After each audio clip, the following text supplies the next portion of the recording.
என்ன வேலை செய்கிறாருங்க. அவர் வேலை செஞ்சுட்டு இருந்தப்போ அவருக்கு வந்து மாத ஊதியம் 20,000 30,000 வருங்க. அந்த பணத்தை பூராமே வந்து ஏழை குழந்தைகளுக்கு படிப்பு செலவுக்கோசரம் வந்து ஒரு பைசா இல்லாமல் எல்லாத்தையுமே டொனேட் பண்ணிடுவாருங்க.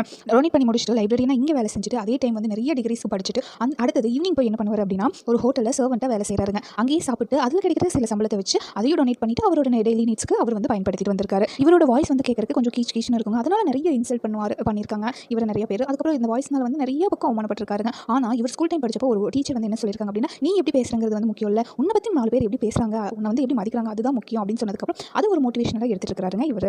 அதுக்கப்புறம் இவரோட வாய்ஸ் பற்றி இவர் அதிகமாக கண்டுக்கவே இல்லை. இப்போ இவரோட சிறப்புகள்னு பார்த்தீங்க அப்படின்னா 30 வருஷம் கல்லூரி நூலகராக வந்து ஒர்க் பண்ணிட்டு இருந்தார் இல்லையா. அப்போ அதில் வர வருமானம், ஓய்வூதியம், அவரோட குடும்ப சொத்து 50 லட்சம், அவர் வாங்கின அத்தனை விருதுகளுக்கு கிடைத்த பரிசுகள்னு எல்லாத்தையுமே டொனேட் பண்ணியிருக்காருங்க இந்த மனுஷன். 1998 இவர் ரிட்டையர் ஆனதுக்கப்புறம் அன்பு பாலம் அப்படிங்கிற ஒரு தொண்டு நிறுவனத்தை வந்து இவர் ஸ்டார்ட் பண்ணுறாருங்க. அதுக்கப்புறமும் வந்து விடாமல் டொனேட் பண்ணிட்டே இருக்காருங்க. அமெரிக்காவில் 1000 ஆண்டுகளில் சிறந்த மனிதர் அப்படின்னு மேன் ஆஃப் மில்லினியம் அப்படிங்கிற விருதையும் இவர் கொடுக்குறாருங்க. கொடுத்தது மட்டும் இல்லாமல் ஒரு பரிசு தொகையை 30 கோடி வந்து கொடுக்குறாரு. வேற யாராச்சும் இருந்தால் அது அவங்களோட பயனுக்கு தான் யூஸ் பண்ணியிருப்பாங்க. ஆனால் இந்த பரிசு அத்தனையும் ₹1 ஒரு பைசா எடுக்காம அத்தனையுமே வந்து ஏழை குழந்தைகள் நலனுக்காக, ஏழை குழந்தைகள் கல்வி நலனுக்காக வந்து அத்தனையுமே வந்து இவர் டொனேட் பண்ணிடுறாருங்க. டொனேட் பண்ணி அந்த அவார்டுக்கே வந்து ஒரு சிறப்பை வந்து இவர் கொடுத்துறாரு. A most noticeable intellectual in the world அப்படிங்கிற பட்டத்தை கேம்பிரிட்ஜ் பல்கலைக்கழகம் இவர் கொடுக்குதுங்க.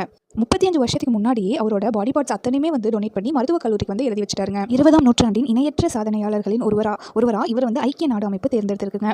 பத்மஸ்ரீ விருது வழங்கி நம்மளோட இந்திய அரசு இவரை கௌரவிச்சிருக்குங்க.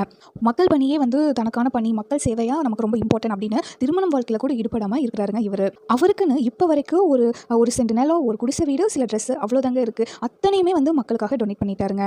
ஒரு முறை இவருக்கு வந்து உடம்பு சரியில்லாமல் போகுதுங்க. அப்போ என்ன ஆகுது அப்படின்னா வந்து மக்கள்கிட்ட வந்து தனக்குன்னு ₹1 மட்டும் டொனேட் பண்ண சொல்லி கேட்குறாரு. அதை வந்து ஏற்றுட்டு ரஜினிகாந்த் சார்ல இருந்து மேயர், சபாநாயகர், கவர்னர், குடியரசுத் தலைவர்னு எல்லாருமே வந்து டொனேட் பண்ணியிருக்காங்க.